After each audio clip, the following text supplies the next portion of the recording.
Here's what I'd say about Matthew is, man, he's a stud. All right, he's a stud. He is one of the toughest quarterbacks you'll ever see. He's extremely talented. I know he's a team guy, and listen, I know he wants to win, and so I'll leave it at that. That's what I do know. Dan Campbell looking extremely comfortable in that suit, talking about biting off kneecaps. Apparently Matthew Stafford has no interest in biting off kneecaps of opponents. He wants out, and the Lions are going to accommodate that request. Chris, where do you think he could go? Well, gosh, there are so many options. I mean, first off, it's extremely talented. I do think it's time to move on for Detroit for his purposes. But when you go through the list, wow, we've hit on teams that have quarterback needs. Hey, the 49ers, I think they're a team right off the bat, should be thinking about it. You talk about the Carolina Panthers. How could they not get involved in that type of conversation? The New England Patriots, boom. The Denver Broncos, maybe you think about it. Drew Lock hasn't necessarily solidified things there.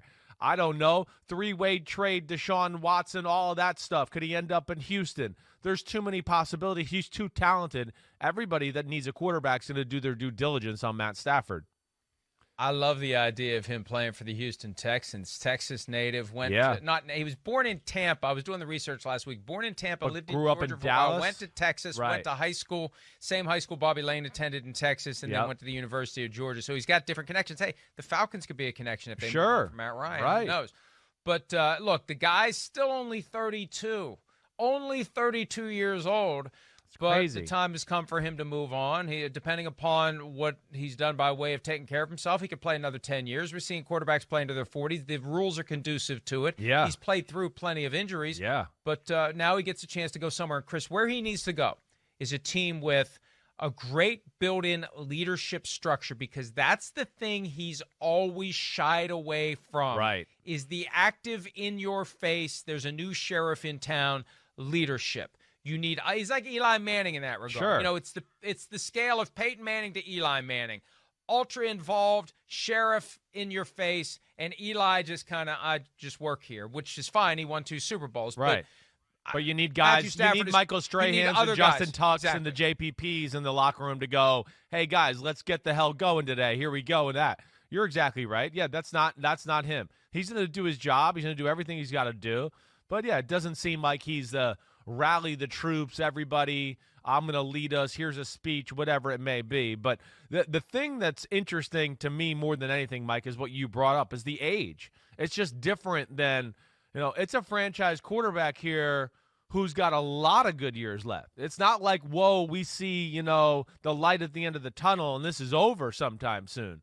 No, this is a guy where you can go, wait, his arm, the way he throws the football, he's going to have a top arm and he's 44 years old. It's that type of arm, and he's tough, plays through injury, never been protected, never really had a run game at all in his career to the last 2 years. I'm with you. I'd love to see him go somewhere where you're right. There's a culture, there's an offensive coach that really knows how to use him. It's another place where, I look at my buddy Kyle Shanahan, and I would love to see that matchup with Stafford and that offense and those things. I would love that. Reggie Bush spent some time with the Lions. I was doing some research over the weekend about things he had said in the past. One of the complaints he had when he left the Lions was there's no chemistry there. And when you think about how they accumulate talent, I don't know how much thought past regimes have put into how your personalities will interact and where the leaders will come from. You need to have that, though. You have to have guys who are deliberately selected for their leadership potential. Then they grow into the leaders. They blossom into the people who hold players accountable and do the things that make a team better than the individual parts would suggest. That's what the Lions need, and Stafford needs to go somewhere where those parts are in place. Hi, I'm Mike Tirico, and thanks for watching. Make sure to hit subscribe for the latest news and highlights from NBC Sports.